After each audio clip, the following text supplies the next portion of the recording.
Shri Venkateswara gold తాకట్టులో ఉన్న మీ బంగారాన్ని విడిపించి కొనబడును.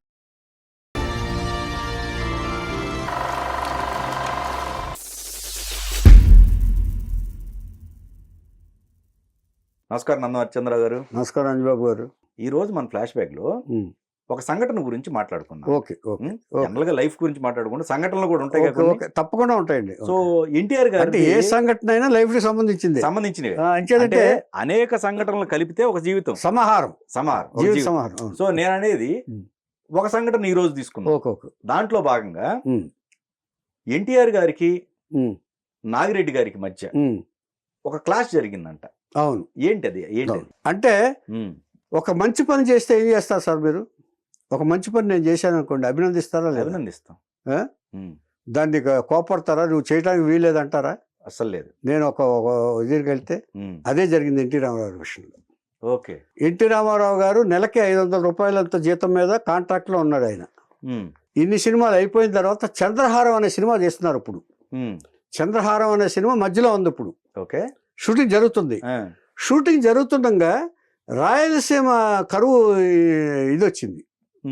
రాయలసీమ కరువు వచ్చిందా, షూటింగ్ లేదు కదా, వెళ్ళొద్దాం అని చెప్పి అందరిని తీసుకెళ్ళి ఆయన జోలి పట్టుకుని కొంతమందిని తీసుకెళ్ళి రాయలసీమ మొత్తం పర్యటించి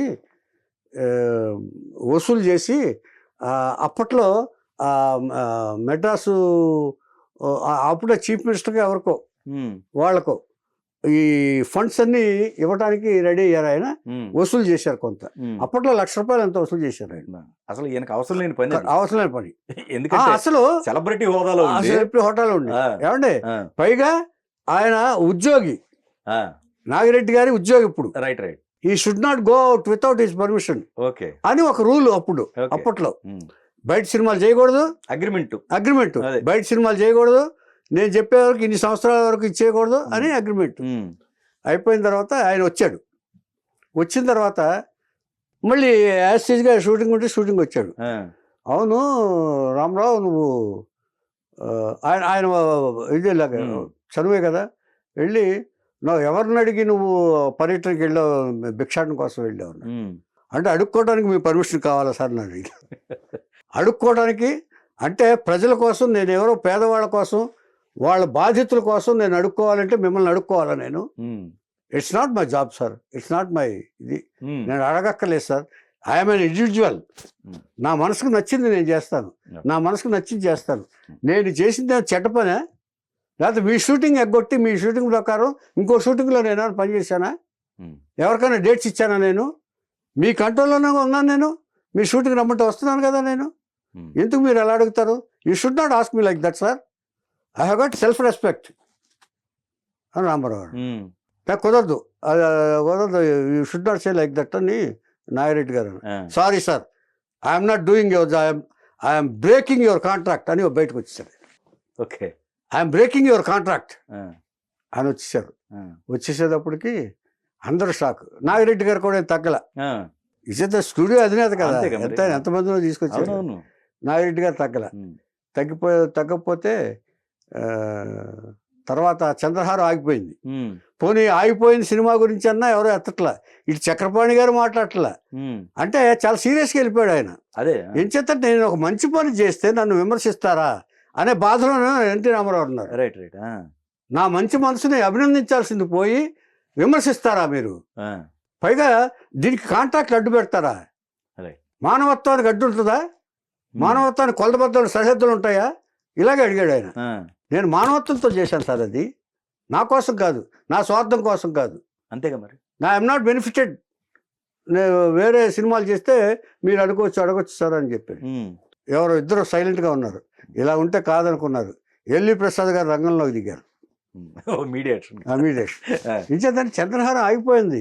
ఇలా కరెక్ట్. అంటే చక్రపాణి గారు కూడా చేయలే. అసలు చక్రపాణి గారు మీడియేషన్ చేస్తారు, కరెక్ట్. అవును. ఆయన కూడా చేయలేని ఇదిలో పోటాడుకున్నారు. పెరిగింది మాట. అంటే ఈయనకి బాధ ఏంటంటే ఇంత మంచి పని చేస్తే ఆయన అభినందించాల్సింది పోయి రూల్ మాట్లాడతాడు ఏంటి? అసలు రూల్ వస్తుందా మానవత్వానికి? హ్యుమానిటీకి రూల్ ఉంటుందా అనేది రామారావు గారి బాధ. ఒక మంచి పని చేయడానికి రూల్ ఉంటుందా, కాంట్రాక్ట్ ఉంటుందా అని రామారావు గారి బాధ. రానండి నేను కాంట్రాక్ట్ ఇస్తే మా స్టూడియో రూల్స్ని బ్రేక్ చేశాడు ఆయన. Right. అప్పుడు వచ్చి నాగిరెడ్డి గారికి ముందు చెప్పారు, నాగిరెడ్డి గారు మీరు చాలా పొరపాటు చేస్తున్నారు మీరు, ఎందుకంటే ఒక ఆర్టిస్ట్కి ఒక ఇది ఉంటుంది, పైగా ఆయన చేసింది ఏంటి, వేరే సినిమాకి ఏమన్నా వెళ్ళాడు ఆయన, మీ కాంట్రాక్ట్లో ఏముంది, వేరే సినిమాకి వెళ్ళకూడదని. It's is personal decision. 10 మందికి ఉపయోగపడటం అనేది రామారావు గారి ఆయన మనస్తత్వం అది.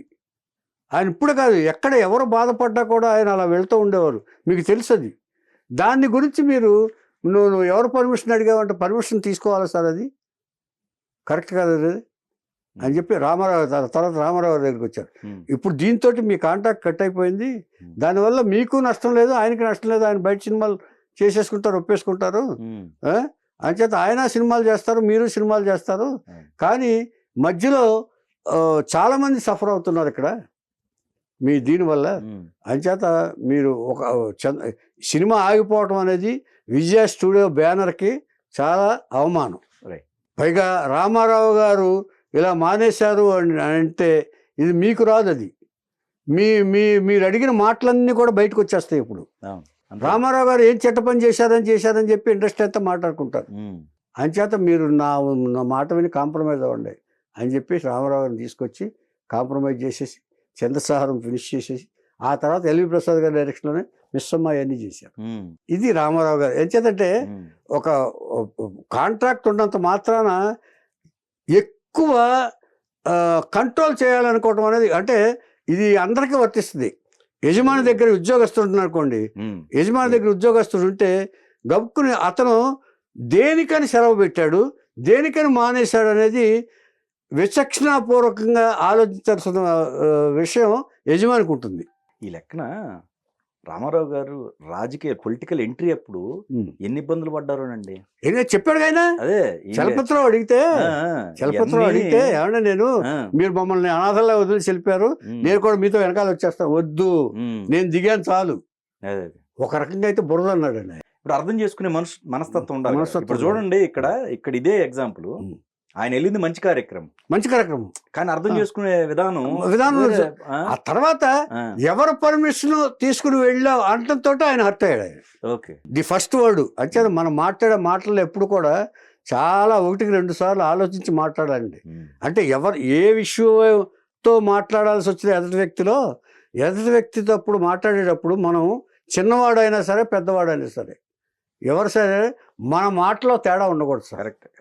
సో ఇది రాయలసీమ, దివిసీమది కూడా అంతే కదా. తర్వాత అది నాగేశ్వరరావు అందరూ ఉన్నారు. అది అప్పుడు కాంటాక్ట్ లేదుగా, ఆయన సూపర్ స్టార్ అయిపోయింది. అదే ఆయనకి ఫస్ట్ నుంచే ప్రజాసేవ చేయాలి అసలు ఆ మనస్తత్వం చూడండి. ఎందుకంటే కష్టాలు చూశారు సార్ ఆయన, పాలు అమ్మాడు సార్ ఆయన, తల్లిదండ్రులు ఏం చేతంటే పెద్దనాన్న ఇంట్లో పెరిగాడు ఆయన, ఎవరు ఎన్టీ రామారావు గారు. అంచేత ఇక్కడ స్కూల్ లేకపోతే ఆయనే చదివించాడు మొత్తం. తర్వాత ఎంత గొప్ప వ్యక్తి అంటే ఆయన త్రివిక్రమ గారు చెప్పుకున్నాం కదా మనం, నా ఆస్తి మొత్తం ఇచ్చేస్తాను తమ్ముడికి, పిల్లల్ని ఎవరు ఏదైనా ఉంటారు చూడండి అని అన్నాడంటే ఆయన. రామారావు గారి గొప్పతనం మనసు చూడండి, ఇంకా చాలా చెప్పుకుందాం రామారావు గారు. ఏమండి, ఇది రామారావు గారి ఆత్మాభిమానం కదా. ఆత్మాభిమానం ప్లస్ ఒక మంచి మానవత్వ దృష్టికి ఒక ఉదాహరణ, రామారావు గారి మానవత్వానికి ఉదాహరణ ఈ సంఘటన.